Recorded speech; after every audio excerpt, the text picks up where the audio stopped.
Hi, happy Sunday, everybody. So, I'm going to give you guys a demonstrations on how I personally prepare greens because apparently that's a thing. Like a lot of people don't know how to prepare greens, and I didn't know that. And since I kind of made it my own way, I'm going to share it with you today. So, hold on a second.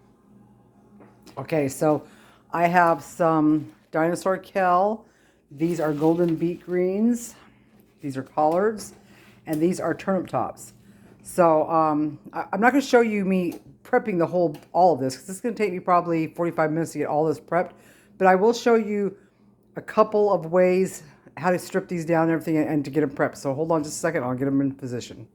All right, let's see how this works for us, okay? So for the collards, you got to take out these big ribs.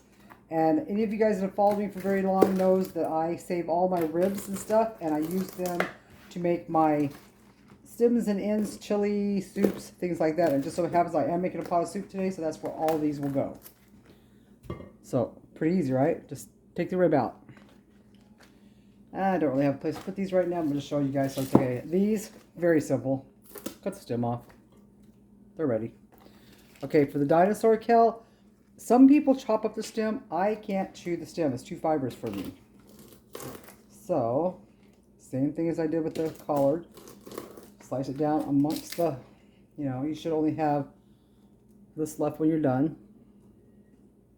Okay. And then the beet greens are just like the turnip tops. You're just going to, and they're prepped and ready. Okay, I'll be back after I've got all the greens prepped. Okay, we're back. As you can see, all the greens have been cleaned. Everything's ready to go. Everything's nice and ready to chop up. So I'm just going to show you real quick. I'm not going to show you me chopping all this because, again, it's a long process. So get yourself some of your bigger greens first, which would be the collards. Lay them out here. Kind of make a pile out of them. That's how it works best. Then throw in some of your dinosaur kale, some of your turnip greens, throw in some of your small beet greens, and then just roll them up. Kind of like a hot dog. Doesn't really matter what end you start with, but I think I'm going to start with this one because it looks neater.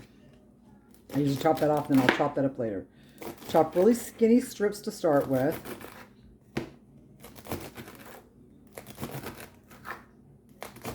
And yes, you can use a bigger, sharper knife. This is just the one I use. I want to get no flack for it, so don't say nothing. Okay, so after you get them this way, I usually give a quick chop through the middle. Okay, and then they just go into a nice hot fry pan with some grease. Grease, that's what I mean. Okay, that's got some avocado oil. It's got some garlic, minced garlic, and it will have some faux bacon bits a little bit later and a little bit of salt. But for now, I'm going to get off here and I'm going to chop all this up real quick. Okay, so one of the things you're going to have to do if you're like me and only have one big pan is you're going to have to cook this in batches. And you can see it cooks down quite a bit. So this is going to fill this bowl up, and we still have another huge bowl to go, and I still have some more greens I'm chopping. So it is a little bit of work to get it started and going, but it's going to be so worth it to have all this stuff made up for the week. Okay, have you ever cooked the kombucha squash? We got two giant ones. We looked up a recipe on the internet. Basically, you just slice them into wedges. Put the oven on 400. You put a little olive oil on there. I have a spray bottle, so I sprayed a little on there. Put a little salt and pepper. Flip them over halfway. It said cook them 30 minutes. Ours took 45. And that's because it was a really large squash. But yeah, they taste really yummy, guys. Really yummy. These are the butts of the butternuts. I always cook them like this. And then I turn these into like little soup bowls when I get the rest of it done. So those are done for this week. And the last three greens are in the pan. Almost done. All right, pretty much done with my prep for today. Got the squash prep. Got the greens all done. Ooh, that was a job. Very labor intensive, but so worth it. Good sized bowl of greens here. These should last us all week until it's time to refill up again. So that's how we make our greens. Hope you enjoyed it.